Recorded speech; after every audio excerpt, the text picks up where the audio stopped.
नहमदुहु व नुसल्ली अला रसूलिहिल करीम अम्मा बाद अऊज़ु बिल्लाहि मिनश शैतानिर रजीम बिस्मिल्लाहिर रहमानिर रहीम अफला यतदब्बरून सदक़ल्लाहु मौलाना अज़ीम व सदक़ रसूलुहुन नबियुल करीम ला इलाहा इल्लल्लाहु मुहम्मदुर रसूलुल्लाह कुर्रतु बिका या रसूलल्लाह सल्लल्लाहु अलैहि व आलिहि वसल्लम लब्बैक या रसूलल्लाह लब्बैक लब्बैक अल्लाहुम्मा लब्बैक। अज़ल तो लैके अब तक अल्लाह सोने दी बेहद हमदो सना अल्लाह दे प्यारे हबीब ते बेशुमार दुरूद व सलाम तो बाद काबिल सादे तरह मौजूद सामीन आज दे दरसे तसव्वुफ दे अंदर पावर ऑफ थाट का जिक्र करांगे, यानी सोच की ताकत है, ख्याल की ताकत। कुरान करीम की सूरह नसा की 82वीं आयत पाक जी मैंने तलावत करना तुहानूं सुनने का शरफ हासिल हो, रब ने फरमाया इस आयत पाक च कि आए लोग सोचो फिक्र नहीं करते है कि मैं की इंसान के अंदर खजाने रखे हुए हैं। और अज की माइंड साइंस ने जो इन्हें तलाश की तो कुछ हिस्से उन्होंने मिल गए हैं, लेकिन माइंड की गहराई नहीं होरे तक नहीं समझ सके तो समझ भी नहीं सकणगे, क़यामत आ जाएगी।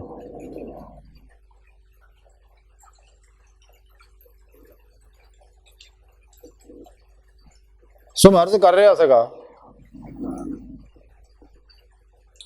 कि ये कैफियत हासिल करने वास्ते, सोच की ताकत हासिल करने वास्ते इंसान को मुराकबा सीखना पैना, जिक्र पास अल्फाज का सीखना पैना, साह दियां कैफियतों सीखना पैना। सच्चे अल्लाह ज़ेर निगरानी अपने तौर पर करेगा नुकसान भी उठा सकता। तो मुराकबे में जो इंसान सीधा होकर बहता, गर्दन सीधी करके अपनी रीढ़ की हड्डी सीधी रखता और अल्लाह वाले तरफ, अल्लाह के प्यारे हबीब सल्लल्लाहु अलैहि वसल्लम तरफ, अल्लाह की तरफ मुतवज्जो होंदा, तो फिर कैफियत इनू हासिल होंदियां।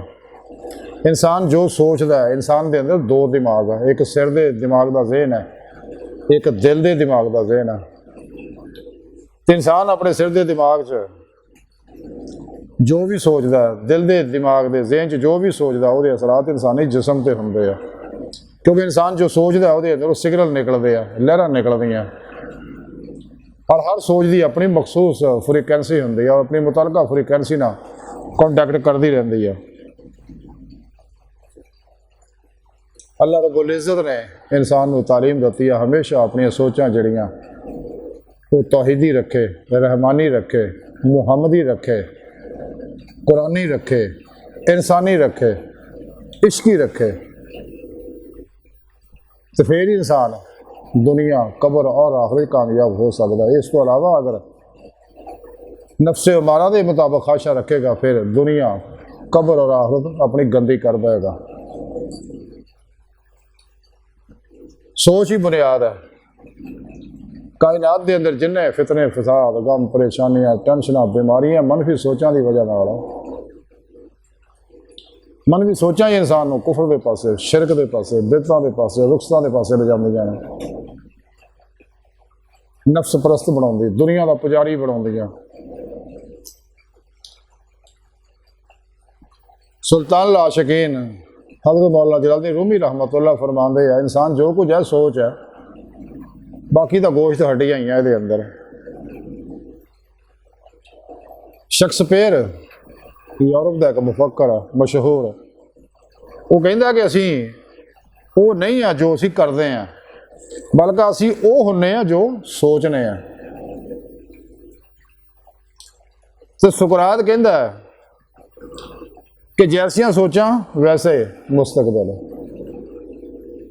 ये हुण इंसान की मर्जी है कि वो की चाहता, अरूज चाहता या जवाल चाहता, सेहत चाहता या बीमारी चाहता, अमीरी चाहता या गरीबी चाहता, परेशानियां गम दुख चाहता या खुशियां चाहता।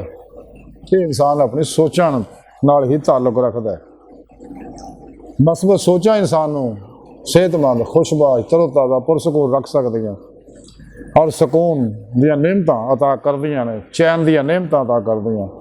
मसबत सोचा इंसान को, मनफी सोचा इंसान को परेशान करदियां और बीमारियां ही मुबतला करदियां। तो तुसीं देख लो कि जिहड़े आदमी की सोचां, अगर किसी इंसान की सोचां मसबत ने وہ محفل آ جائے گا تو محفل رنگ لا دے گا، ساری محفل نہیں خوش کر دے گا، ساری محفل سکون محسوس کرے گی۔ گندا آدمی منفی سوچ والا آ جائے گا، پوری محفل ہی ڈسٹرب ہو جاتی ہے۔ تو جس گھر دے اندر منفی سوچ والے لوگ رہندے اس گھر 'ਚ انسان جانا تو بےچینی محسوس ہونے لگ پیندی ہے۔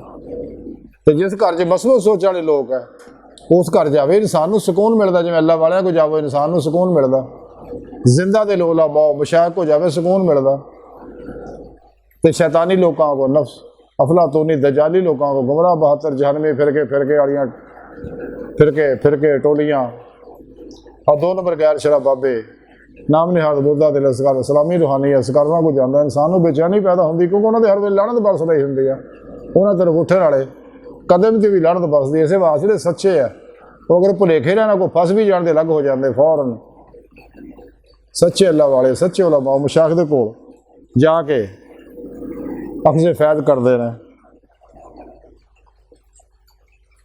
کیونکہ انسان دے اندر ہر ویلے انرجیاں پھٹ رہی ہیں، اسے جو کچھ انسان دے اندر انسان دیاں سوچاں انسان دے لاشعور دے اندر انکانشیس مائنڈ دے اندر ہے، ویسا ہی وہ اورا بنتا ہے۔ اور جیسی قوت ارادی ہے، یقین وہ اندر موجود ہے، خود اعتمادی ہے، کانفیڈینس ہے انہوں حاصل، تو وہ سوچ دیا لہراں دور تک جاندیاں۔ منفی لوگوں کی لہراں بہت تنگ ہوندیاں، اس واسطے منفی سوچ والے لوگ جڑے عموماً بیماریاں پریشانیاں مایوسیاں ناامیدیاں بے چینیاں بے سکونیاں جڑ کے رہتے ہر ویلے، رنگ برنگیاں بیماریاں خود ہی اپنے اندر پیدا آپ ہی کرتے رہتے ہیں، اور غیر فطری کیمیکلی دوائیاں لوگ پیدا کھا کے مزید اپنے معدے جگر گردیاں دل نوں بیمار کرتے رہتے ہیں۔ انسان جو سوچتا ہے پھر وہی کچھ پاؤندا ہے، سوچ کے اثرات انسانی جسم تے ہوندے رہے۔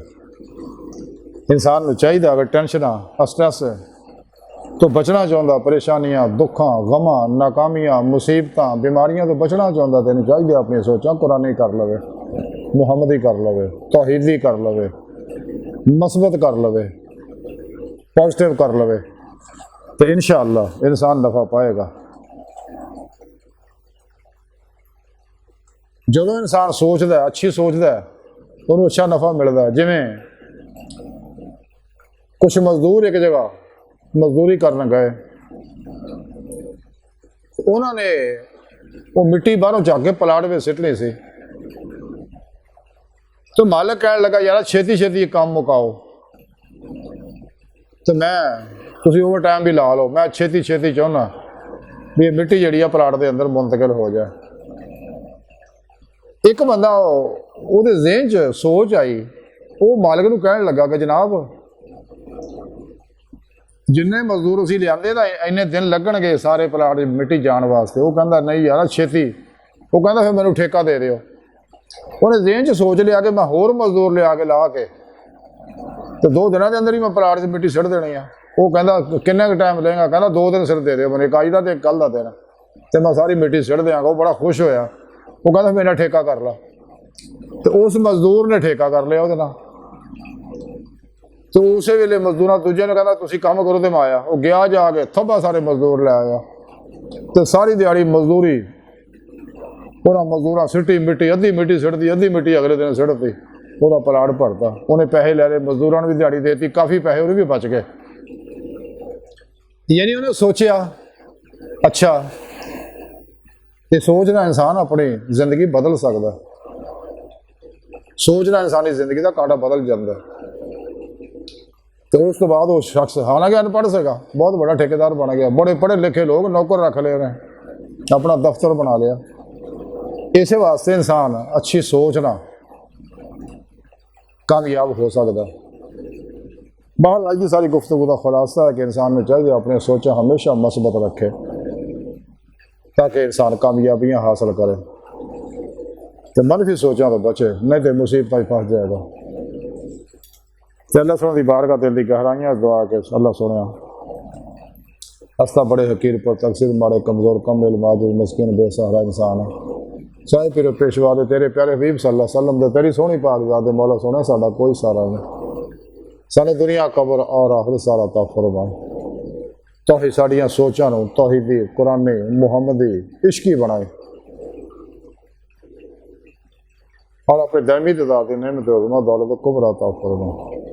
इन्हां मनफी सोचां वाले लोगों को जिहड़े अल्लाह रसूल इंसानियत खुद अपने आप दे दुश्मन ने, इन्हां लोगों के शर तो बचाई, इन्हां दियां माइंड सेट्सां से बचाई जिहड़े लोगों को गुमराह कर रहे हैं, शैतान का पुजारी बना रहे, नफ्स परस्त बना रहे हैं, लज़्ज़ात ख्वाहिशात शहवात जो जा रहे हैं, इन्हां लोगों के शर तो बचाई।